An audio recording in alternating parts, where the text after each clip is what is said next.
लगाने के लिए बीज चाहिए, व्यापार करने के लिए पैसा चाहिए, ऐसे सत्संग में आने के लिए पुण्य ही चाहिए।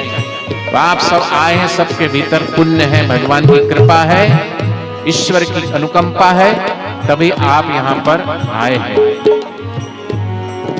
और जो आए हैं तो वो सब दोनों हाथों से हरि नाम की ताली बजा करके कीर्तन करके अपने जीवन को धन्य बनाएंगे।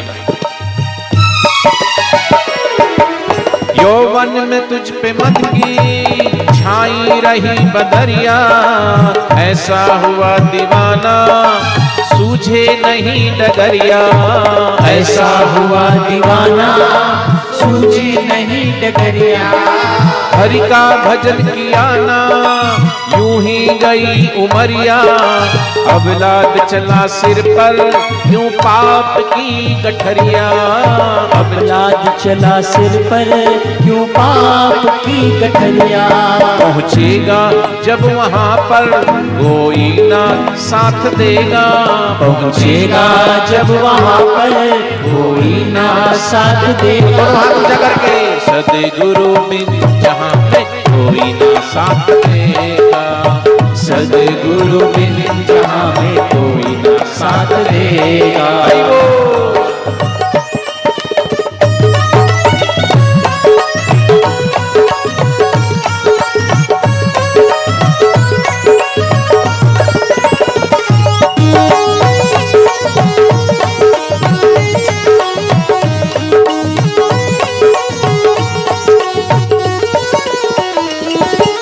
विषयों में क्यों तू भटका, गुरुद्वार क्यों न आया, क्षणिक सुखों में फंसकर भोगों में क्यों बिताया, क्षणिक सुखों में पड़कर भोगों में क्यों बिताया, नश्वर के पीछे भागा शाश्वत को क्यों न पाया, आया जब इस जग में शाश्वत के पीछे नहीं भागा। शाश्वत क्या है? भगवान का नाम और सत्संग। और नश्वर ये देह है, और नश्वर है देह के संबंध, और नश्वर है यहाँ मिला हुआ सब कुछ। इसलिए शाश्वत से प्रीति जोड़िए, शाश्वत से नाता जोड़िए। नश्वर तो एक दिन यहीं छूट जाएगा, लेकिन शाश्वत उसका कभी नाश नहीं होगा। अनमोल है ये जीवन भोगों में क्यों बिताया, नश्वर के पीछे भागा शाश्वत को क्यों न पाया, नश्वर के पीछे भागा शाश्वत को क्यों न पाया।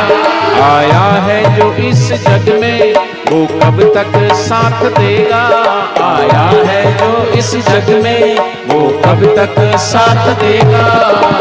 सदगुरु बिन जहाँ में कोई ना साथ देगा, सदगुरु बिन जहाँ में कोई न साथ देगा। हरि हरि बोल।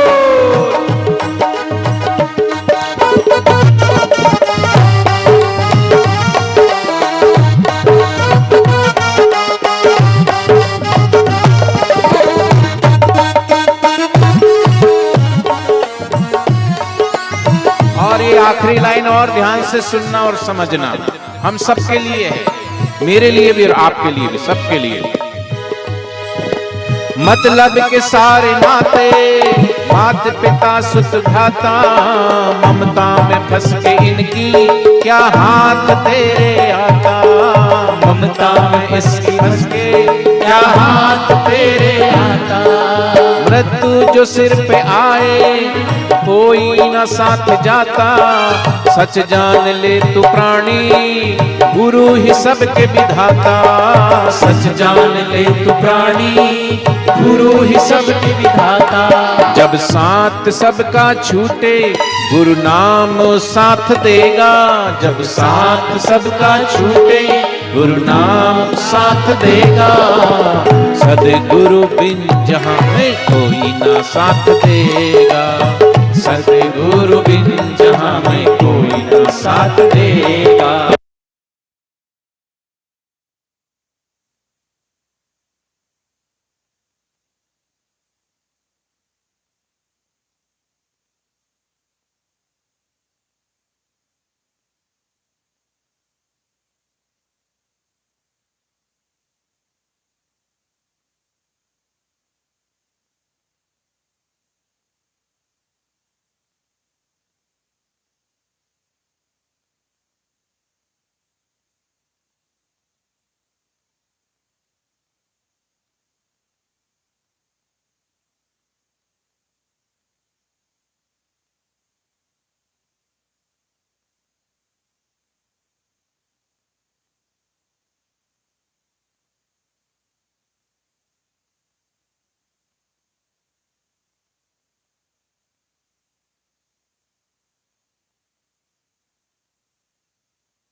रुकावट के लिए खेद है, विघ्न बाधाएं आती है, चलते रहता है।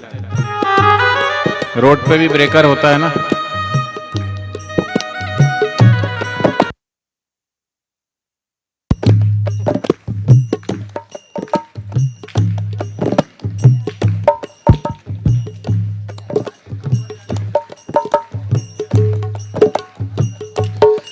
हरे कृष्णा कृष्ण कृष्ण हरे हरे, हरे कृष्णा कृष्ण कृष्ण हरे हरे। बोलिए सभी इस महामंत्र को।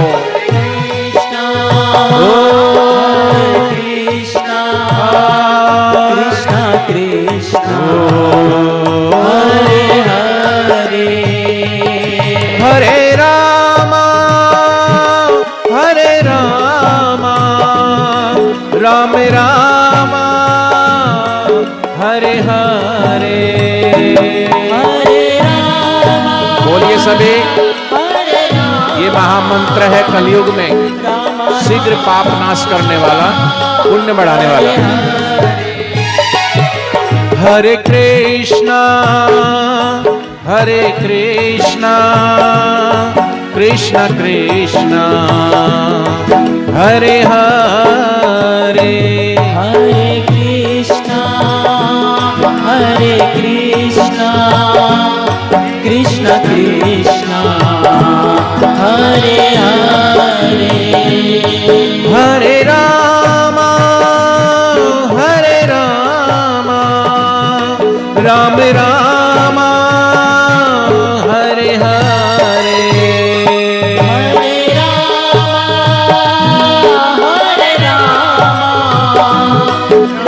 राम हरे हरे। हरे कृष्णा कृष्ण कृष्ण हरे हरे, हरे कृष्णा। दोनों हाथ से हरे नाम की ताली बजाते हुए प्रेम से 2 मिनट ये कीर्तन करेंगे। हरे हरे, हरे रामा राम रामा हरे हरे। कलयुग केवल नाम धारा, सिमर सिमर उतर ही पारा। हरे रामा हरे रामा हरे रामा हरे रामा हरे रामा हरे रामा हरे रामा।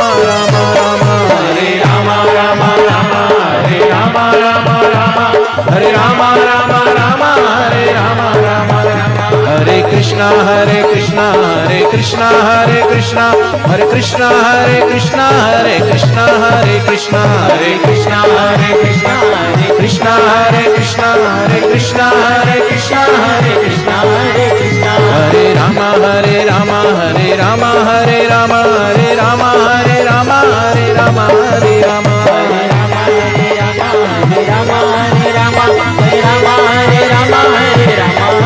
हरि ओम ओम ओम ओम बजाओ ताली, अगले पिछले कोई रहे ना खाली। ताली बजाने से एक्यूप्रेशर पॉइंट होते हैं हाथ की हथेलियों पे, स्वास्थ्य लाभ मिलता है। 2 मिनट अगर रोज ऐसा कोई रोज ताली बजाए और ओमकार का गुंजन करते ओम ओम ओम ओम ओम ओम ओम ओम ओम ओम हरि ओम ओम ओम ओम ओम, सारी नकारात्मक ऊर्जा भागेगी, आपके चारों तरफ पॉजिटिव एनर्जी बनने लगेगी, रोग प्रतिकारक शक्ति जागने लगेगी।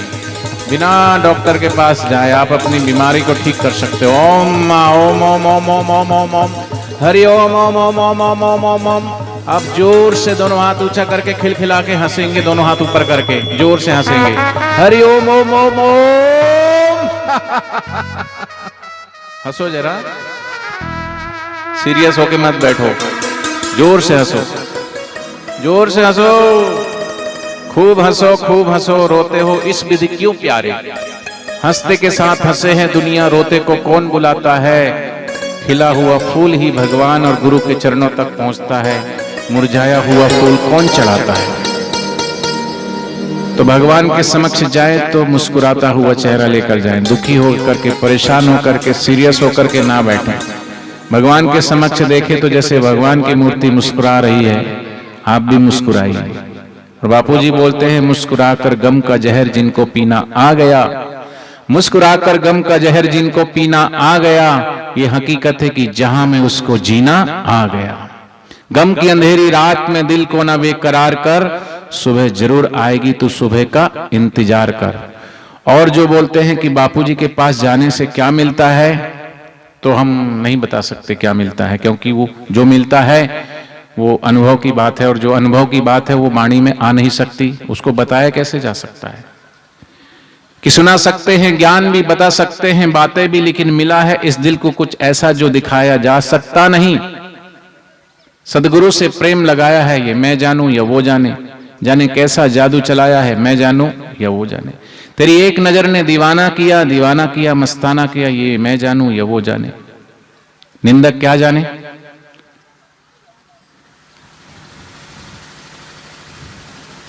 कुछ उल्लू पेड़ की झुरमुट में बैठ करके मीटिंग कर रहे थे। सूरज उरज यार होता कहाँ है सूरज?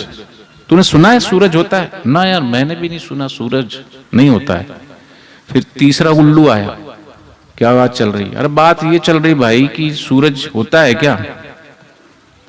बोले तुम्हारा क्या कहना? बोले मेरा कहना वही जो आपका कहना। बोले क्या? न सूरज नहीं होता है, होता तो दिखता भी और प्रकाश भी होता। तभी चौथा उल्लू आया, बोले भाई क्या बात चल रही है? बोले उल्लू होता है। उल्लू बोला सूरज होता है? बोले ना, सूरज उरज जैसी कोई चीज होती ही नहीं भाई, ये सब फालतू की बातें, अफवाह फैलाई गई है सूरज के नाम की। अब बताओ, आप जितने यहां बैठे हो, एक उल्लू कहे कि दो उल्लू कहे कि तीन उल्लू कहे कि चार उल्लू कहे कि सूरज नहीं होता, सूरज नहीं होता, सूरज नहीं होता, अरे 20 उल्लू कहे चाहे 20,000 कहे, आप 20,000 उल्लू की बात मान लोगे? बोलो ना। क्योंकि आपकी आंख खुली है, और जिसकी आंख खुली है उसको सूरज दिखाई देता है। दिखाई तो उल्लू को भी देता है, लेकिन वो देखना ही नहीं चाहता, वो तो आंख नीच करके झुरमुट में बैठा रहता है। उल्लू को कभी ध्यान से देखना, वो आंख थोड़ी नीची करके बैठा रहता, देखना ही नहीं चाहता। रात को इधर उधर भटकते रहता है और दिन में भी अंधेरे में वहां बैठा रहता है। ऐसी जो निंदक और अज्ञानी और मूर्ख और धूर्त लोग हैं, वो बोलते हैं क्या है संतों के पास, क्या है सत्संग में, क्या है, क्यों सत्संग में जाना, क्यों सत्संग में जाकर के टाइम वेस्ट करना? अरे ये कहां तुम 21वीं सदी में जी रहे हो? अरे भाई समय का सदुपयोग करो। क्या 4-4 घंटे टाइम बर्बाद करते हो? सत्संग में जाना मतलब 3 घंटा 4 घंटा बर्बाद करना है? क्या जरूरत है सत्संग में जाने की? तो उन महानुभाव से ये पूछो कि जो ये कहते हैं कि सत्संग में जाके टाइम बर्बाद होता है, तो भैया तुम टाइम का बहुत सदुपयोग करते हो? बोले हाँ, टाइम को यूटिलाइज करो, कमाओ धमाओ, दुनिया में आगे बढ़ो। तो ठीक है, फिर रात को तुम 6 घंटा 7 घंटा 7 घंटा 8 घंटा क्या सोते हो? बोले हाँ बिल्कुल सोते हैं। तो क्यों टाइम वेस्ट करते हो सोने में? उठो भैया, दौड़ो, कमाओ धमाओ, सो के क्यों टाइम बर्बाद कर रहे हो? उठो, कमाने के लिए भागो दौड़ो, सोना क्यों? सिर्फ जागो और भागो और कमाओ धमाओ 8 घंटा भी क्यों बर्बाद करते हो? महाराज, अगर हम 6 घंटा 8 घंटा सोएंगे नहीं ना, तो दूसरे दिन काम करने लायक ही नहीं रहेंगे। जयराम जी, सोना बहुत जरूरी है। जैसे दूसरे दिन कार्य करने के लिए शक्ति चाहिए, वो शक्ति सोने से मिलती है, ऐसे ही भगवान की शक्ति और भगवान की भक्ति चाहिए, तो उसके लिए सत्संग बहुत जरूरी है, ध्यान जरूरी है, सुमरन जरूरी है। इस समय भले नहीं दिखता है अलार्म, जब आप भरते हो तो अलार्म सिर्फ उसी समय के लिए नहीं भरते हो। अलार्म बजता है, लेट बजता है, जिस समय तुम्हें जरूरत होती है उस समय बजता है। जिस समय की तुम टाइमिंग लगा के सोते हो, अलार्म तुम्हें उस समय सचेत करता है। 6 घंटा या 7 घंटे का अलार्म आप लगाओ तो उसी समय बजेगा। ये सत्संग अलार्म है उस समय के लिए। जब मृत्यु आएगी, ये तन ना साथ देगा, ये धन ना साथ देगा सदगुरु के बिना। फिर ये सदगुरु के बिना था सदगुरु का ज्ञान, और सदगुरु का ज्ञान जो है ना, वो जीते जी भी हमें साथ देता है और मरने के बाद भी हमारा मार्ग प्रशस्त करता है। सदगुरु का सत्संग सत्संग से ही, बिन सत्संग विवेक न होई, राम कृपा बिन सुलभ न सोई। सत्संग की आधी घड़ी सुमरन बरस 50, वर्षा वर्षे एक घड़ी अरट फिरे 12 मास।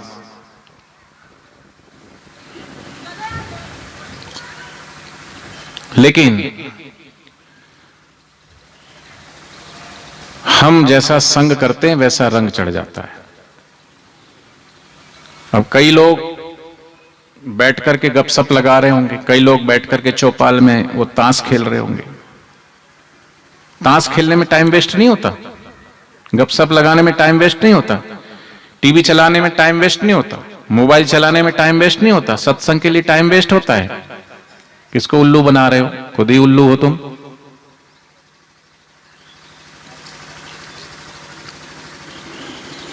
रामचरितमानस कहती है सबसे बड़ा पाप क्या है? पर निंदा सम अग्न गरीसा, पराई निंदा के समान कोई पाप नहीं। एक संत किसी राजा के द्वार पर भिक्षा मांगने के लिए आए, तो राजा ने भिक्षा तो दिया नहीं। देखो, तुम्हारे घर में अगर तुम बरकत चाहते हो तो घर के मुखिया कभी भी घर से बाहर जाओ तो खाली हाथ घर में मत आओ। जयराम जी की फल फूल पत्र पुष्प कुछ भी घर में लाओ, लेकिन खाली हाथ घर के मुखिया माता हो चाहे भाई हो जो भी, घर से बाहर जाओ, थोड़ा बहुत घर में लेके आओ, आपके घर में बरकत रहेगी। जिस घर में माता पिता का सम्मान होता है उस घर में बरकत रहती है, उस घर में संपत्ति रहती है। जिस घर में बच्चे बड़ों का आदर करते हैं, उनके पैर छूते हैं, उस घर में संपदा रहती है स्थायी। नहीं तो कितना भी कमाओ ऐसे बह जाता है, ठहरता ही नहीं पैसा।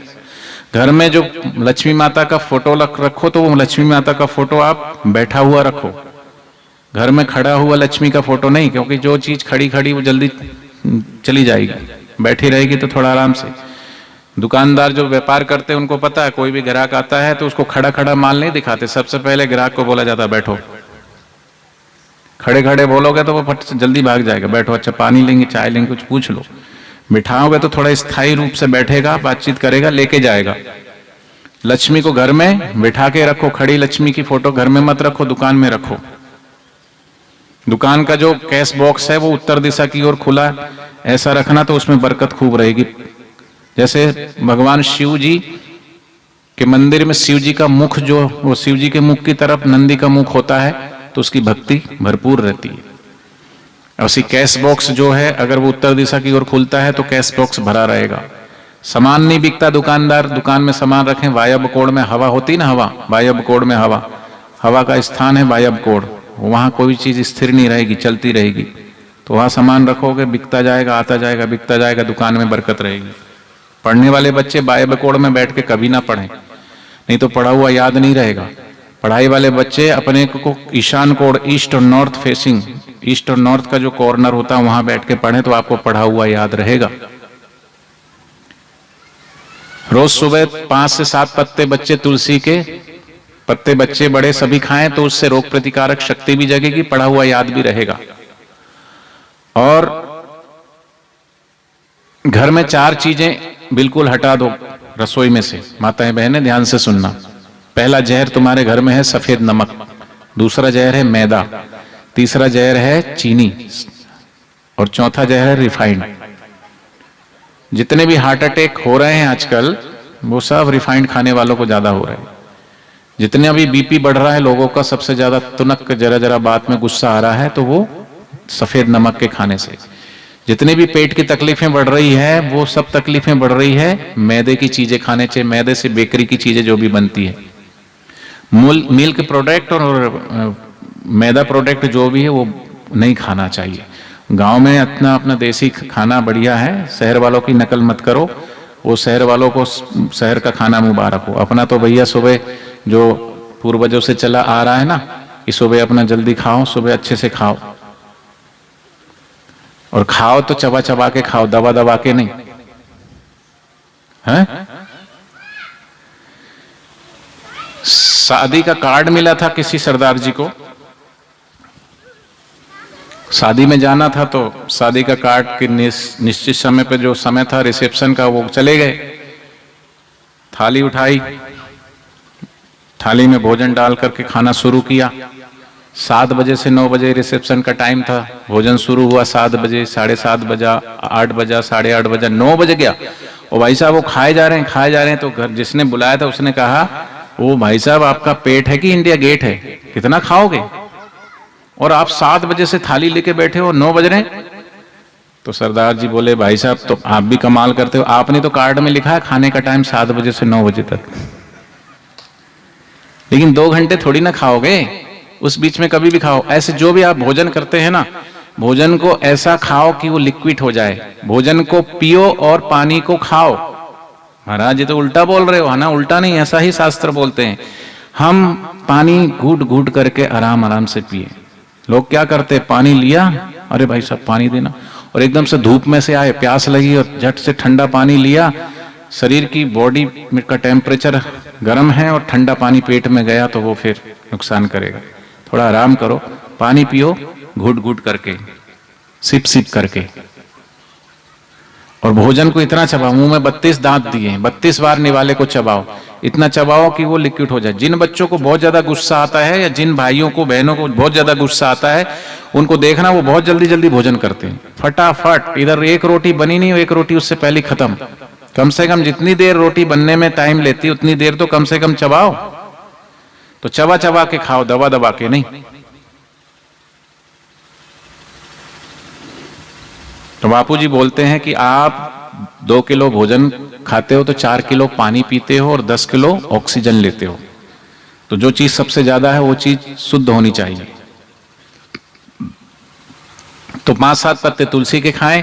बच्चे जो अपनी ब्रेन की पावर बढ़ाना चाहते हैं, स्मरण शक्ति बढ़ाना चाहते हैं, बड़े भी पढ़ा हुआ याद रहे बातें, और चश्मा जो लगा है उनको चश्मा हटाना है, तो 100 ग्राम बादाम छोटी वाली, 100 ग्राम मिश्री धागे वाली और 100 ग्राम सौंफ मोटी वाली, तीनों को पीस के कांच की बरनी में रखें। 1-1 चम्मच गाय के दूध से लिया करें। दूध गाय का उपयोग करो, वो भी देशी गाय का, साहिवाल हो, गीर गाय हो या देशी गाय हो। जर्सी गाय का दूध तो पीना ही मत, भैंस का दूध भी नहीं, गाय का दूध।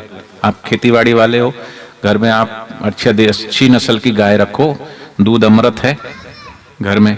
और चीजों में तो सब जगह मिलावट हो रही है, मसालों में मिलावट आ रही, मसाले माता बहनें अपने घर का पीस के रखे तो अच्छा है, बाहर साहब मिलावट वाली चीजें हो रही, खाद में मिलावट, बीज में मिलावट, मिट्टी भी दूषित कर दिया, पानी भी दूषित कर दिया है, और मन भी दूषित हो गया है। मन भी मलिनता से भर गया, तभी तो इधर उधर की बातों में आ जाते हैं, निंदकों की बातों में। तो वो संत के पास में आए, राजा के पास, तो राजा ने अनादर किया, संत का अनादर किया, और क्या अपमान किया कि भिक्षा तो कुछ दी नहीं। भक्त कहता है, साहित्य इतना मांगू 9 कोटि सुख पाऊं, मैं भी भूखा ना रहूं, साधु ना भूखा जाए। घर में कोई भी आए, कभी किसी को खाली हाथ मत जाने दो, और तुम घर से बाहर जाओ तो घर में आओ तो कभी खाली हाथ मत आओ, तुम्हारे घर में बरकत रहेगी। घर में जितने भी जाले जूले हैं वो कभी भी रखो मत, उससे शत्रुता बढ़ती है। शनिवार शनिवार जाले हटा दो। जितने भी घर में खिड़की दरवाजे, उसमें से आवाज बिल्कुल नहीं आनी चाहिए, नहीं तो घर में कलेश बढ़ेगा। दरवाजा खोलते चूं, दरवाजा खिड़की खोले चर्र चुर्र आवाज आती, तो फिर पति पत्नी भी झगड़ते रहते हैं, और बच्चे बीच में खड़े होकर देखते रहते हैं ऐसे, मम्मी कुछ बोल रही है, पापा कुछ बोल रहे हैं, वो बेचारे चुपचाप खड़े रहते हैं, ऐसे देखते रहते हैं। एक बच्चा स्कूल लेट पहुंचा, टीचर बोले कि 8 बजे का टाइम था, तुम 9 बजे आ रहे हो, 1 घंटे लेट क्यों आए? बोले सर वो ना घर में झगड़ा हो रहा था। तो तू झगड़ा देख रहा था? नहीं सर मैं तो अपने जूते देख रहा था। तो झगड़े से जूते का क्या लेना देना? बोले मेरा घर बहुत बड़ा है, एक कमरे में गया, दूसरे में, तीसरे में, चौथे में देखा मम्मी पापा जोर जोर से लड़ रहे थे। तो तू लड़ाई देख रहा था? नहीं सर मैं तो जूते देख रहा था। अरे तो लड़ाई से जूते का क्या लेना देना? बोले सर यही तो कहना चाहता हूं, एक जूता मम्मी के हाथ में था, दूसरा पापा के हाथ में था। पर शुक्र है हमारे हिंदुस्तान में इतनी बुरी लड़ाई नहीं होती, और आपके गांव में तो ऐसी होती भी नहीं है। फिर भी घर में कभी तू मैं हो तो पति अगर गुस्से में तो माता थोड़ी शांत रहे, लेकिन होता ऐसा है, वो उसका रिमोट उसके पास है, उसका रिमोट उसके पास है।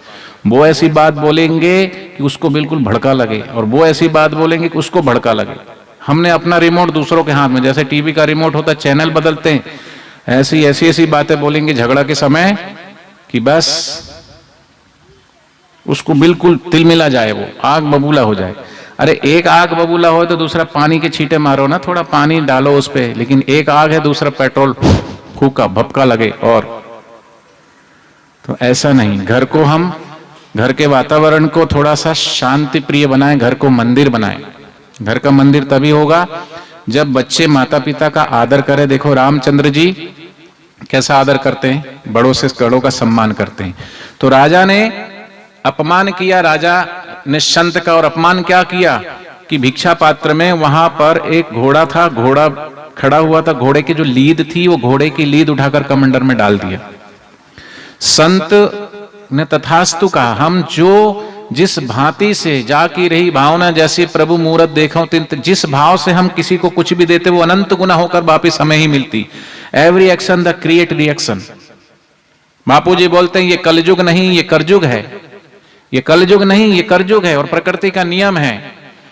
आप सब खेती करते हैं, 1 क्विंटल गेहूं बोया तो एक का 10 गुना 20 गुना मिलेगा खेत में से, नहीं मिलेगा। ये कलयुग नहीं करजुग है। इस हाथ दे उस हाथ ले, नेकी का बदल अनेक है, बद की बदी देख ले।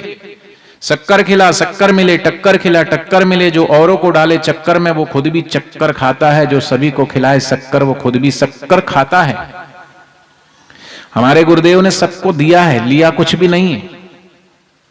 कितनों की शराब, हाँ लिया है तो दूसरों के दुख लिए हैं, दूसरों के पाप लिए, दूसरों के संताप लिए, दूसरों के पाप ताप का हरण किया है, दुख का हरण किया, दारिद्रता का हरण किया है, सुखों से भरा है।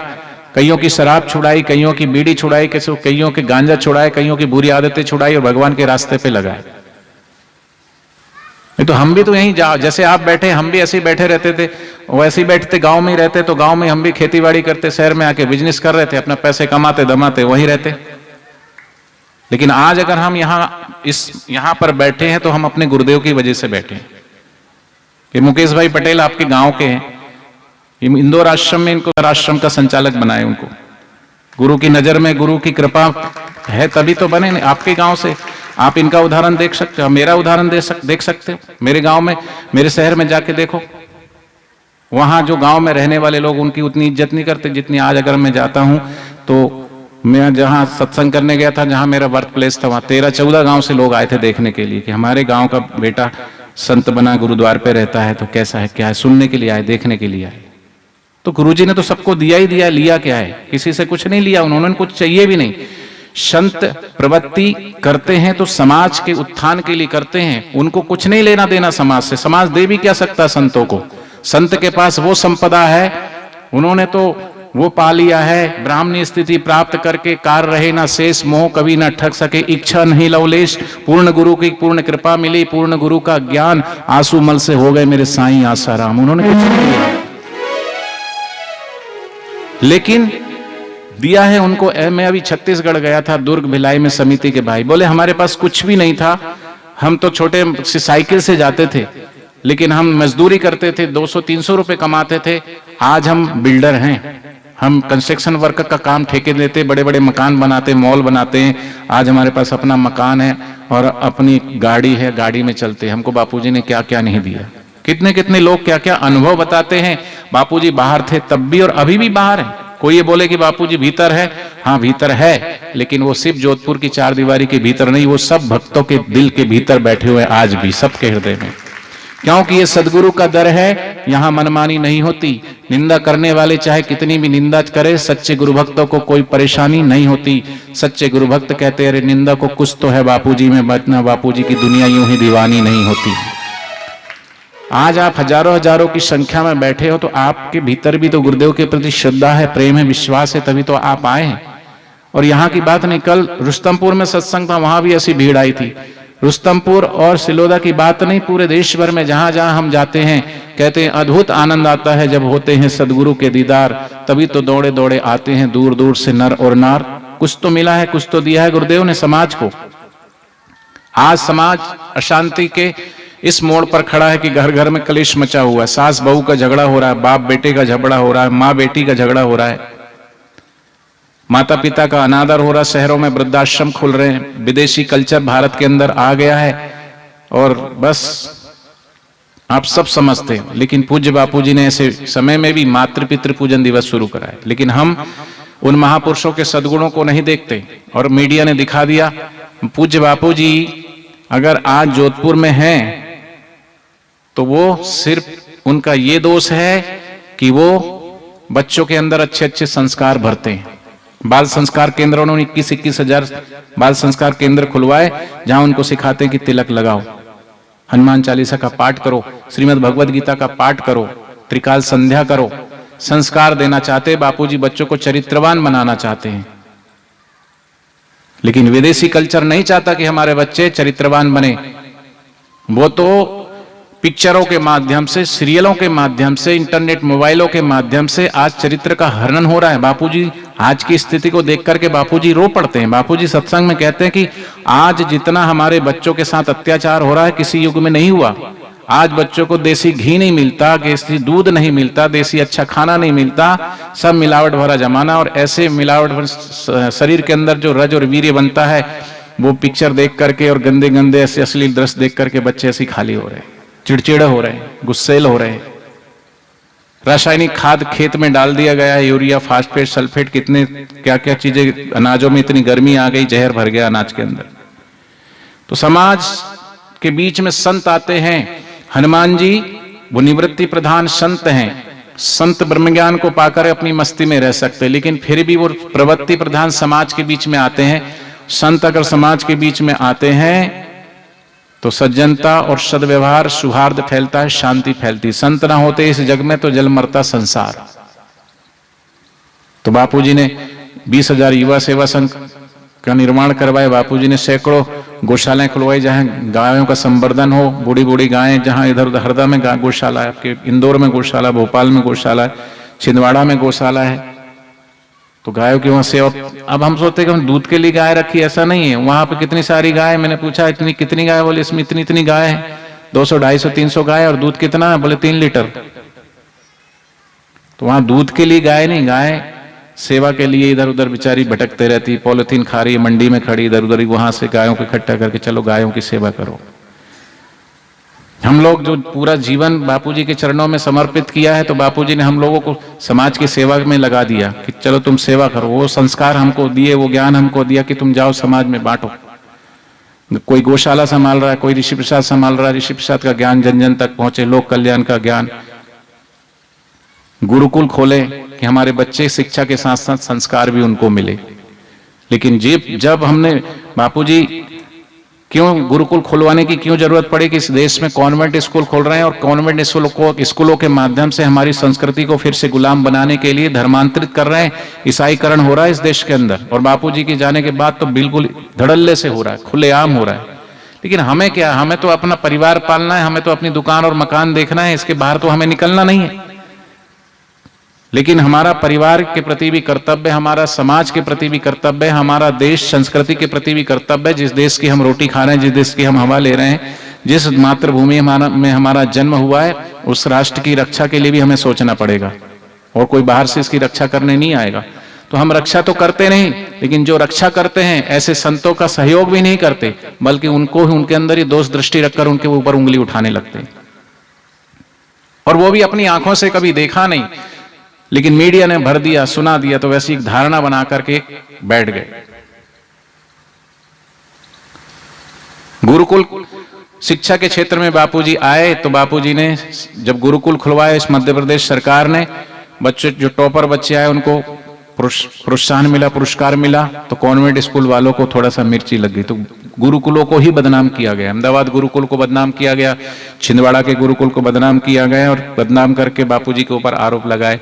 फिर चलता रहा केस। 2013 में क्लीन चिट मिल गई, कुछ नहीं हुआ। तो फिर जो सत्ता पर बैठे ऐसे लोगों ने ऐसा कानून बनाया और बस सिर्फ आरोप लगा दिया। कोई किसी पे भी आरोप लगा दिया, आरोप लगा दे, बस कानून ऐसे हैं।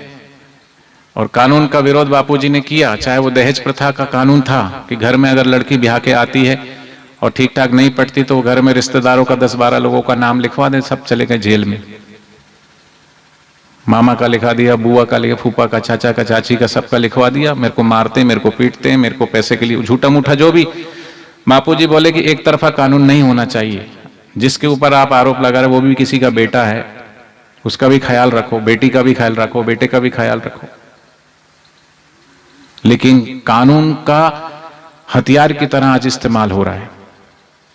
ऐसे जब ये पोक्सो एक्ट बन रहा था तब भी बापूजी ने, अंधश्रद्धा उन्मूलन कानून बन रहा था तब भी विरोध किया था बापूजी ने कि समानांतर कानून होना चाहिए। लेकिन सत्ता पर बैठे लोगों ने ये क्यों षड्यंत्र किया? ईसाईकरण को, बापूजी ईसाईकरण रोकने के लिए आदिवासी क्षेत्रों में कितना काम करते, झारखंड में, बिहार में, उड़ीसा में, इधर झाबुआ क्षेत्र जो है, आप जाके देखो, मध्य प्रदेश और गुजरात की बॉर्डर, हम तो घूमते रहते, हमें पता है। आज इस देश के अंदर इस तरीके से ईसाई अपने पैर फैला रहा है और उन्होंने देखा कि लोग किस तरीके से मोल्ड हो, किस तरीके से मुड़े, तो उन्होंने, ईसाइयों ने अपने व्हाइट कपड़े छोड़ करके, पादरी के कपड़े छोड़ करके भगवे कपड़े पहनने लगे, चर्च का नाम बदल करके आश्रम लिखवाने लगे, अगरबत्ती और धूप बत्ती जलवाने लगे और अंदर क्रॉस पहनाने लगे लोगों को। लेकिन हमें क्या भैया, हमें तो भाई अपना काम बनता, भाड़ में जाए जनता, हमारे बच्चे भले, हमारी दुकान भली, हमारा मकान भला, हमारा खेत भला, तो फिर से हो जाओ अंग्रेजों की तरह, फिर से गुलाम, या मुसलमान गुलाम बनाएंगे या अंग्रेज गुलाम बनाएंगे। आदत पड़ गई है गुलामी की, आवाज उठाना नहीं है, और जो आवाज उठाते उनके साथ लगना नहीं है, बल्कि हिंदू ही हिंदू की काटते रहता है। पेड़ रो रहा था, कुल्हाड़ी ने उसको काटा, वो कह रहा हम किसको दोष दें, इस कुल्हाड़ी का कसूर नहीं है, कुल्हाड़ी में जो बेसा लगा, हत्या जो लगा ना, हत्या क्या बोलते आप हैं, डांट, डांग, उसी ने तो काटा है ना, सहारा तो उसी का लिया उसने, अपनों नहीं लगाया ना, अपनों नहीं लूटा।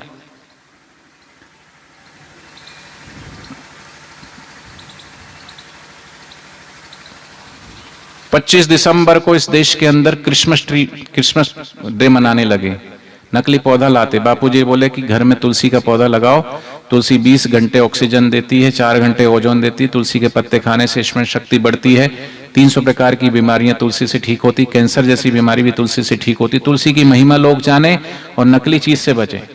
असली चीज बापूजी ने कोई ना कोई विकल्प खड़ा कर दिया कि समाज गलत चीजों की तरफ ना जाए और अच्छी चीजों की तरफ बढ़े, हमारे बच्चे गलत दिशा में ना जाए, तो बाल संस्कार केंद्र खुलवा के संस्कार उनके अंदर देने लगे। कॉन्वेंट स्कूलों में ना पढ़े, ठीक है, अंग्रेजी आना चाहिए, पढ़े, लेकिन साथ में संस्कार भी मिले। नहीं तो ये अंग्रेजी पढ़ने वाले बच्चे जब माता पिता बूढ़े हो जाएंगे, धक्के मार के घर से बाहर निकाल देंगे और वृद्धाश्रम में धकेल देंगे, फिर पता चलेगा। तो फिर ये मातृ पितृ पूजन दिवस मनाए के लिए प्रेरित किया। तो ऐसे संतों पर आरोप लगाते हैं, लांछन लगाते हैं। तो संत की जो निंदा करता है, कबीरदास जी कहते, कबीरा निंदक ना मिलो, पापी मिलो हजार, एक निंदक के माथे पर लाख पापीन को भार। गुरु नानक जी ने कहा, संत का निंदक महाहत्यारा, संत का निंदक परमेश्वर मारा, निंदक की कभी बूझे ना आस, नानक संत का निंदक सदा हो निराश। और नानक जी कहते, संत का निंदक बहिर योनि पावे, संत का निंदक अजगर होय, संत का निंदक दादुर होय। दादुर मेंढक को बोलते, अजगर, सांप, बिच्छू, मेंढक। आपको पता मेंढक बारिश में क्यों चिल्लाते? बारिश में मेंढक टर टर भर गए पोखरे तालाब और चिल्लाना शुरू करते, चारों तरफ शोर मचाते। वो कहते रुक जा बारिश, रुक जा बारिश, रुक जा। अब इन मेंढकों के चिल्लाने से बारिश रुक जाए तो तुम्हारे खेत और खलियानों का बंटाधार हो जाए। बारिश नहीं होगी तो खेत खलियान में फसल कहां से होगी? वर्षा बहुत जरूरी है।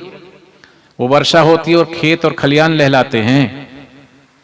ऐसी जब जब धरती पर संत आते हैं तो निंदक रूपी मेंढक भी चिल्लाते हैं, लेकिन संत निंदक रूपी मेंढकों की परवाह किए बिना वो तो ब्रह्म ज्ञान की वर्षा करते रहते हैं और भक्तों को हृदय को सींचते रहते हैं, आनंदित करते रहते हैं, शांति पहुंचाते रहते हैं। वो परवाह नहीं करते निंदक की। वो तो कहते हैं निंदक नेड़े राखी, आंगन कुटी छबाए, बिन पानी बिन सावना, निर्बल करे सुबाए। संत का तो वो स्वभाव होता है। संत का स्वभाव कैसा होता है कि संत जा रहे थे, एक नदी के पास से गुजरे तो वहां पर एक बिच्छू ऊपर उठने की कोशिश कर रहा था, लेकिन बार बार फिसल रहा था। फिर उठे, फिर फिसले, फिर उठे, फिर फिसले। संत ने थोड़ा हाथ आगे कर दिया कि इसको उठा के मैं इधर रख दूं, लेकिन बिच्छू तो बिच्छू है। उन्होंने संत को मारा डंक, संत की उंगली से खून निकलने लगा, लेकिन फिर भी उन्होंने फिर हाथ दिया। फिर उसने दोबारा फिर डंक मारा, फिर नीचे गिरा, फिर संत ने फिर हाथ आगे किया, फिर उसने तीसरी बार डंक मारा तो पास में खड़ा व्यक्ति कह रहे महाराज छोड़ो इसको, पता है आपको ये बिच्छू है ऐसे ही डंक मारेगा। तो संत कहते हैं डंक मारना इसका स्वभाव है। जब ये अपना स्वभाव नहीं बदलता तो संत अपना स्वभाव कैसे बदलेंगे? और संत ने प्रयास करके उसको निकाल के बाहर किया। इसलिए कहा संत ना होते इस जग में तो जल मरता संसार। तो वो संत का अपमान किया उस राजा ने, उनके भिक्षा पात्र में लीद डाल दी। तो संत ने कहा तथास्तु, जो जिस भाव से तुमने दिया है, ये कलयुग नहीं करजुग है। इस हाथ दे उस हाथ ले, नेकी का बदला अनेक है, बद की बदी देख ले। शक्कर खिला शक्कर मिले, टक्कर खिला टक्कर मिले। जो औरों को डाले चक्कर में वो खुद भी चक्कर खाता है, जो सभी को खिलाए शक्कर वो खुद भी शक्कर खाता है। बापूजी कहते हैं अपने दुख में रोने वाले मुस्कुराना सीख ले, दूसरों के दुख दर्द में आंसू बहाना सीख ले। जिंदगी है 4 दिन की, तो जिंदगी में किसी के काम आना सीख ले। इसे दुनिया मत समझ, ये सागर की मझधार है। औरों का बेड़ा पार कर तो तेरा भी बेड़ा पार है। और बापूजी ने बेड़ा पार किया है। नहीं तो इतना इतना कुप्रचार मीडिया ने साल भर लगातार डिबेट की, लेकिन साधकों की श्रद्धा को हिला नहीं पाए। चमत्कार देखना है तो चमत्कार तो प्रतिपल हो रहा है, लेकिन उस चमत्कार को देखने के लिए हमारे पास दृष्टि नहीं है।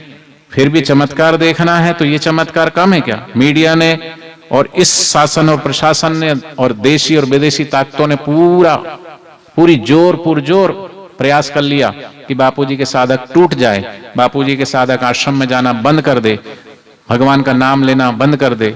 ना तो भगवान का नाम लेना बंद किया है, ना भगवान के नाम को पाए हुए ऐसे संतों के द्वार पे आना बंद किया है, बल्कि पहले से ज्यादा बापूजी के देवी कार्य और सेवा कार्य अभी भी चल रहे हैं। आश्रम खुले हैं, सब कुछ यथावत, पहले से और ज्यादा सेवा कार्य। इस बार मातृ पितृ पूजन दिवस 14 फरवरी को मनाया गया। प्रतिवर्ष से इस वर्ष की हर साल रिकॉर्ड टूटता है और आने वाले समय में और टूटेगा। तो सेवा कार्य बढ़ रहा है। तो समाज के लोग समझदार और बुद्धिजीवी हैं।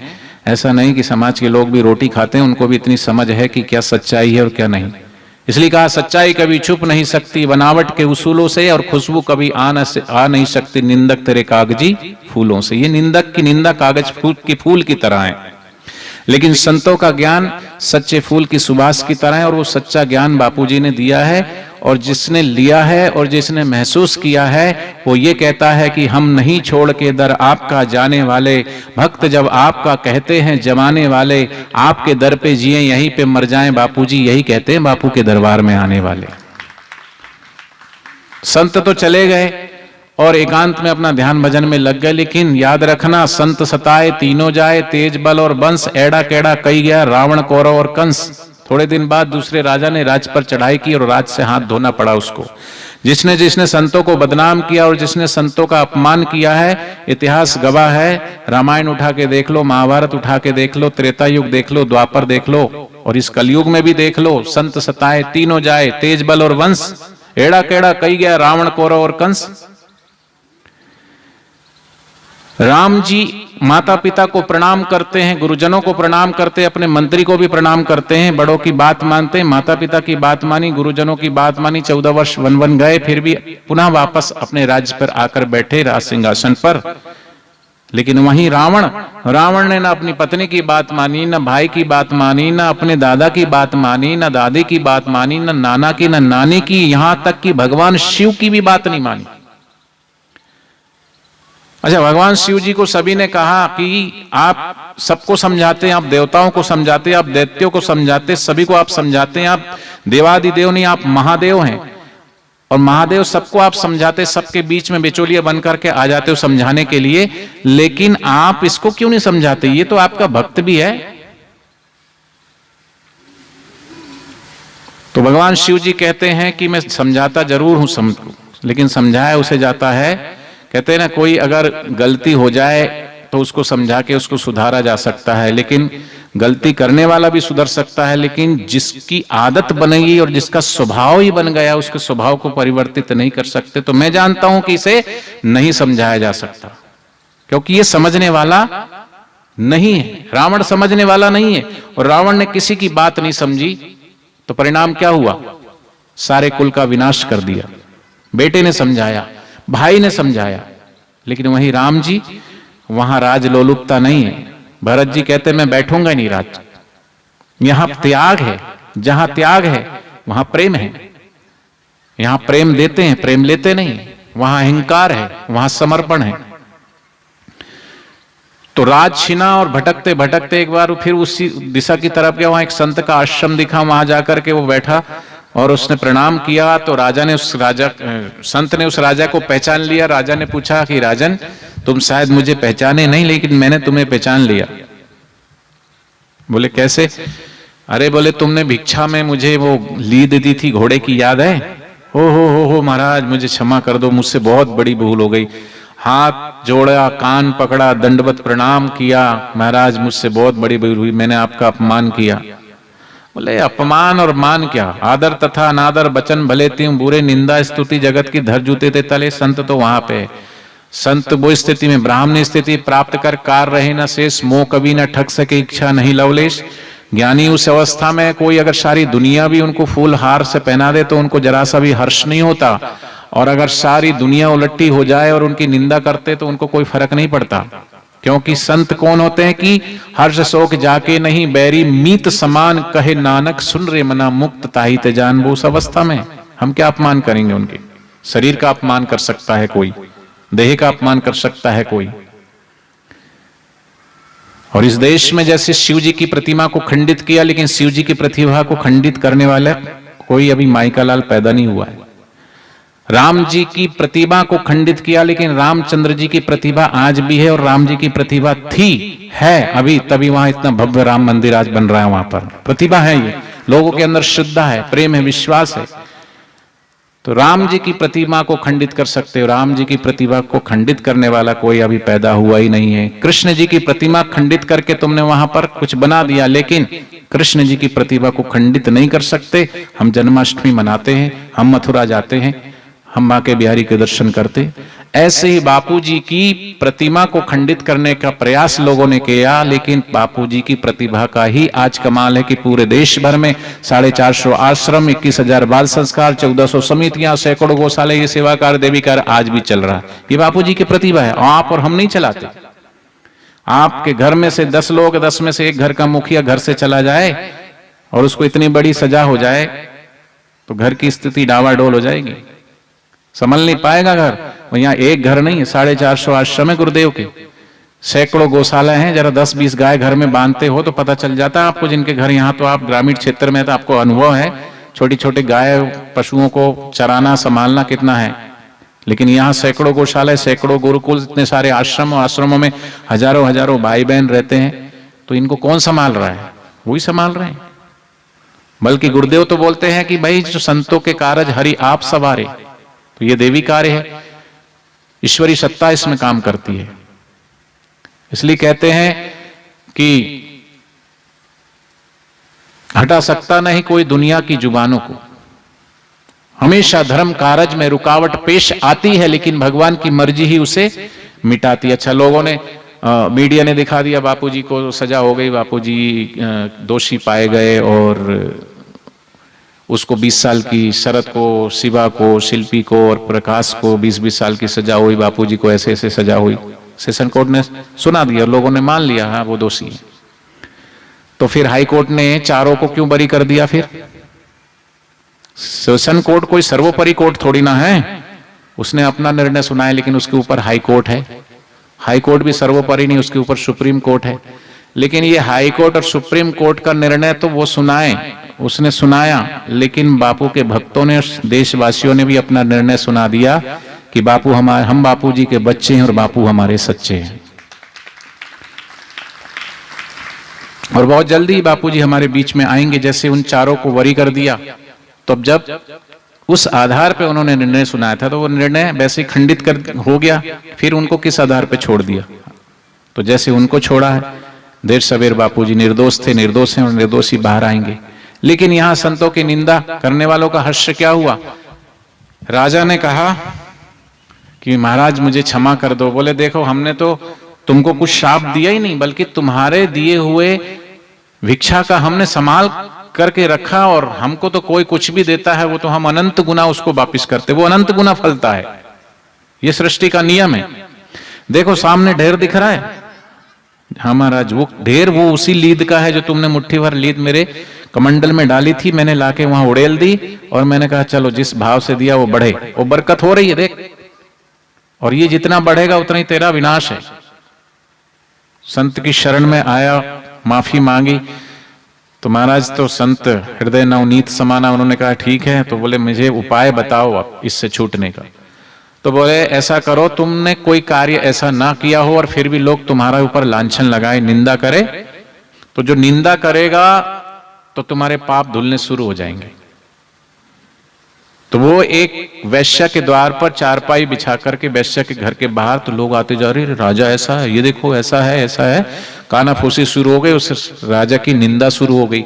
ज्यों ज्यों लोग उसकी निंदा करने लगे, ज्यों ज्यों निंदा करने लगे, वो पहाड़ धीरे धीरे धीरे धीरे घटने लगा, घटने लगा, घटने लगा, घटने लगा। और एक ऐसा समय आया, एक चने के बराबर का लीद का टुकड़ा बचा और पूरी लीद वहां से पहाड़ में से खत्म हो गई। पहाड़ खत्म हो गया। वो क्यों, कहां गई वो लीद? हम किसी की निंदा करते हैं तो उसके पाप नष्ट होते जिसकी हम निंदा करते हैं, तो तुम्हारे क्या पुण्य बढ़ते हैं? नहीं।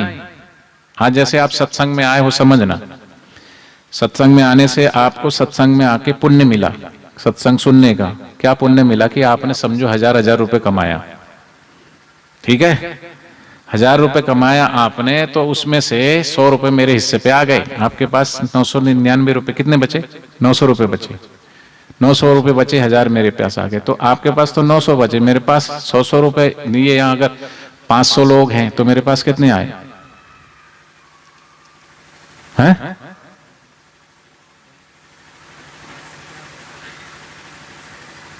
कितने हुए? 50,000। तुम्हारे पास 900, मेरे पास 50,000।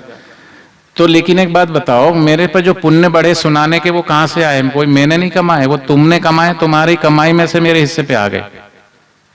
जयराम जी की तुम्हारी कमाई में से ही मेरे हिस्से में आ गए। ऐसी मैंने किसी की निंदा करी तो मेरे पाप,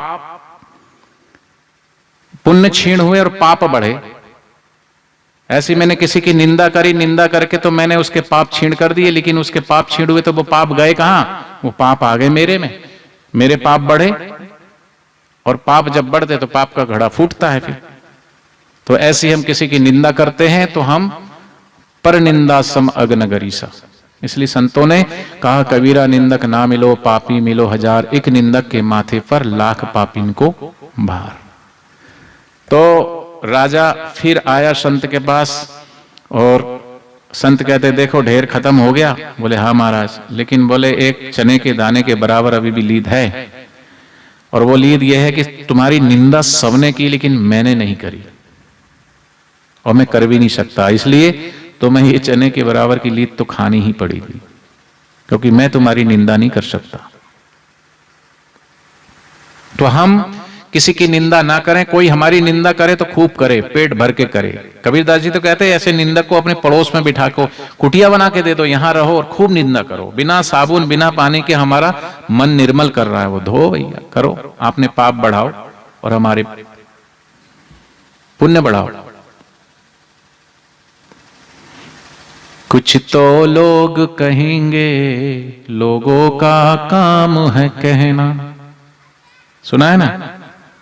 कुछ रीत जगत की ऐसी है, यहां हर सुबह की शाम हुई, यहां अपनी तुपनी क्या बात करें, यहां तो सीता भी बदनाम रहे।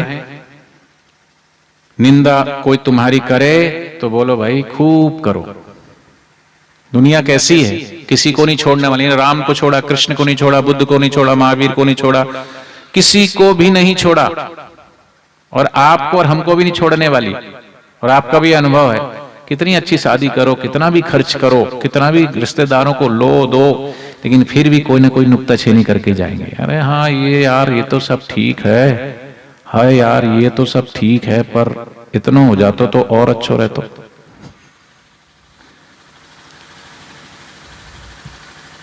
ना, बापूजी एक बहुत सुंदर कथा बताते हैं कि एक बाप और बेटा गधे लेकर जा रहे थे। एक ही सहारा था गधा, उसको बेचने जा रहे थे। तो एक गांव से निकले तो लोगों ने कहा, कैसे मूर्ख हैं, गधा है और सिर पे सामान ढो रहे हैं, है ना पागल। अरे गधे पे बोझा ढो, बोझा होता ही, गधा होता ही बोझा ढोने के लिए, खुद बोझा लेके जा रहे। तो अगला गांव आए, उससे पहले बोझा गधे पे रख दिया, अब बाप बेटा चलने लगे। फिर दूसरे गांव वालों ने फिर बोला, देखो गधा है फिर भी पैदल जा रहे, कितने मूर्ख हैं। तो अगला गांव आया, उससे पहले बाप बैठ गया। फिर अगला गांव आया तो फिर बोले देख लो, इसी को बोलते कलयुग।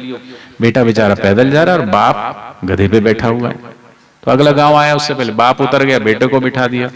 फिर अगला गांव आया तो लोगों ने फिर कहा देखो बूढ़ा बाप पैदल चल रहा है और ये जवान छोरा गधे पे बैठा हुआ है, शर्म तो है नहीं थोड़ी बहुत।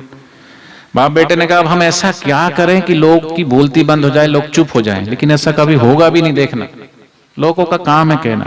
फिर वो बाप और बेटा दोनों बैठ गए कि शायद लोग चुप हो जाएं, लेकिन क्या हुआ, अगला गांव है उससे पहले लोगों ने कहा अरे घोर कलयुग, अरे कुछ शर्म करो बेशर्मो, गधे के ऊपर सामान भी ला दिया, बाप भी बैठ गया और बेटा भी बैठ गया, अरे काई शर्म करो भाई। लेकिन कुछ तो लोग कहेंगे। फिर क्या हुआ, बाप बेटे ने कहा अब हमने सारे उपाय कर लिया, अब एक ही उपाय बचा है। दोनों उतरे, गधे को लिटाया, आगे के भी दो पैर बांध दिए, पीछे के भी दो पैर बांध दिए, बीच में मोटा डंडा डाल दिया और कंधे पे उठा के आगे और पीछे बाप बेटा चलने लगे। तो लोग हंसने लगे जैसे आपको हंसी आ रही। अरे भाई अभी बोले हमने तो गधे के ऊपर सवारी होते देखी, लेकिन आज गधा आदमी की सवारी कर रहा है। फिर जा रहे थे तो एक नदी आई, शकड़ी नदी, पुल था, उसके ऊपर से गुजर रहे थे तो तीनों धड़ाम से गिर गए, और गिरे तो गधा तो बह गया। बाप बेटा जैसे तैसे बाहर आए, जान बची तो लाख उपाय, लौट के बुद्धू कहां को आए, खंडवा को आए। तो ऐसे हैं लोग। तो हम भी लोगों की परवाह करना छोड़ दें। भगवान क्या कहते हैं, संत क्या कहते हैं, सदगुरु क्या कहते हैं, आओ गा लेते हैं।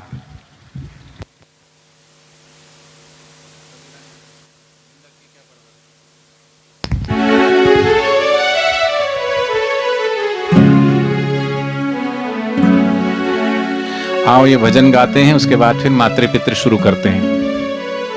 आज का जो मुख्य कार्यक्रम है ये तो सत्संग सुना दिया आपको, लेकिन अब असली कार्यक्रम अब शुरू होगा।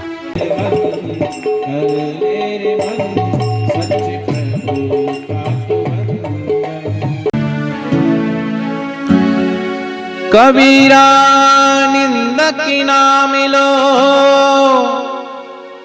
पापी मिलो हजार, एक निंदक के माथे पर लाख पापिन को भार। तो आपको अगर खड़े होकर नाचना है तो थोड़ी देर खड़े हो जाओ, हैं नचा दें थोड़ा, थोड़े बैठे बैठे थक गए होंगे, चलो खड़े हो जाओ, 2 मिनट खड़े होकर नाच लेते हैं। खड़े हो जाओ। निंदक की क्या परवाह करना, प्याली राम नाम की पी। निंदक की क्या परवाह करना, प्याली राम नाम की पी। प्याली राम नाम की पी, प्याली हरि नाम की पी। प्याली राम नाम की पी, प्याली हरि नाम की पी। दुनिया की क्या परवाह करना, प्याली राम नाम की पी। दुनिया की क्या परवाह करना, प्याली राम नाम की पी। हरि हरि ओ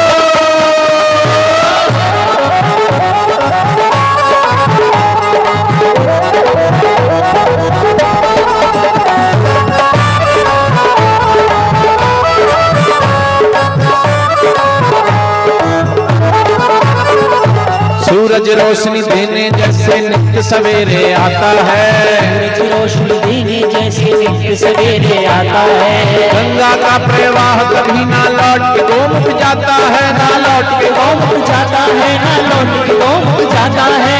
सतत करे जो भक्ति भक्त हो। अच्छा आप लोग चुपचाप खड़े हो, ताली भी नहीं बजा रहे, नाच भी नहीं रहे हो, तो आपको क्या निंदकों की परवाह है?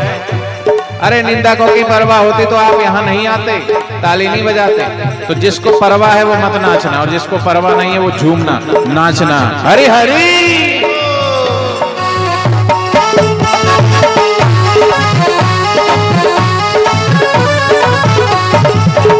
तू भी अडिग अचल रह करके प्याली राम नाम की पी, अडिग अचल रह करके प्याली राम नाम की पी, प्याली राम नाम की पी, प्याली गुरु नाम की पी, प्याली राम नाम की पी, प्याली गुरु नाम की पी। दुनिया की क्या परवाह करना प्याली राम नाम की पी, दुनिया की क्या परवाह करना प्याली राम नाम की पी। हरि हरि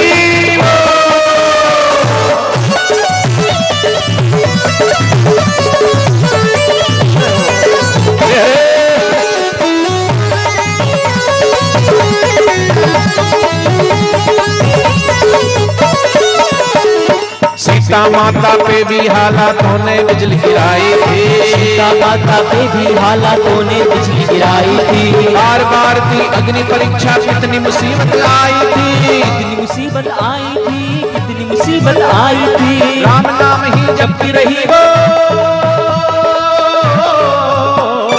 राम नाम ही जपती रही वो, श्रद्धा ना हिल पाई थी, श्रद्धा ना हिल पाई थी, श्रद्धा ना हिल पाई थी। हो अपने हौसले बुलंद करके प्याली राम नाम की पी, अपने हौसले बुलंद करके प्याली राम नाम की पी, प्याली राम नाम की पी, प्याली हरि नाम की पी, प्याली राम नाम की पी, प्याली हरि नाम की पी। दुनिया की क्या परवाह करना प्याली राम नाम की पी, दुनिया की क्या परवाह करना प्याली राम नाम की पी। 1 2 3 4 बापू जी की जय जयकार, 5 6 7 8 बापू जी हमारे साथ। हरि हरि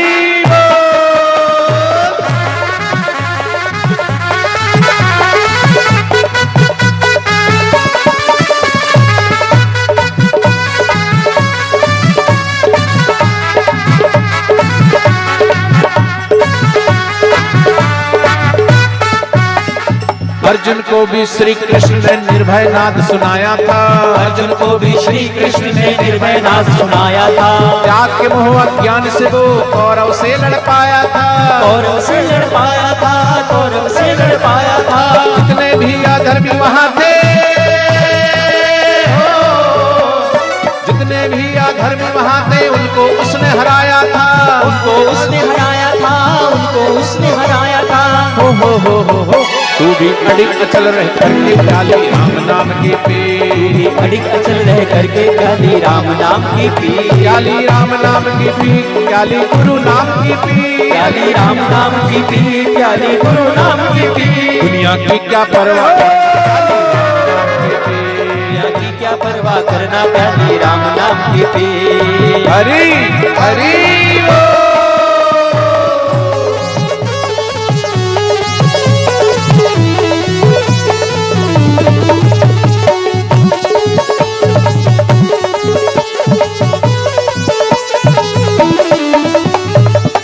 और इसलिए कहा है मौज हर किसी को नसीब नहीं होती।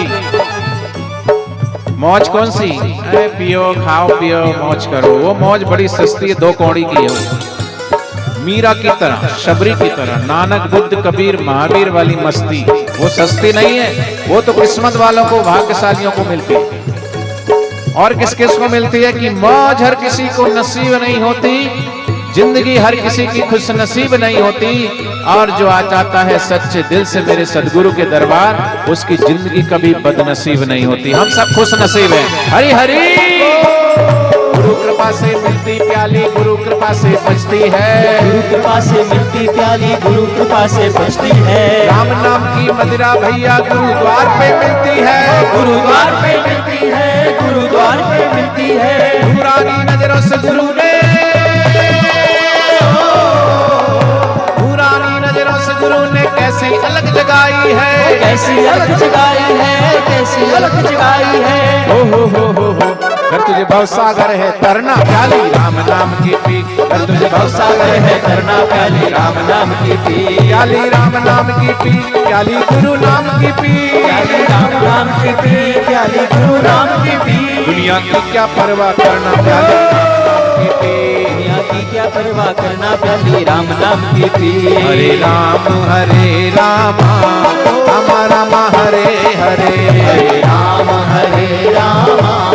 राम राम हरे हरे। हरे कृष्ण कृष्ण कृष्ण कृष्ण हरे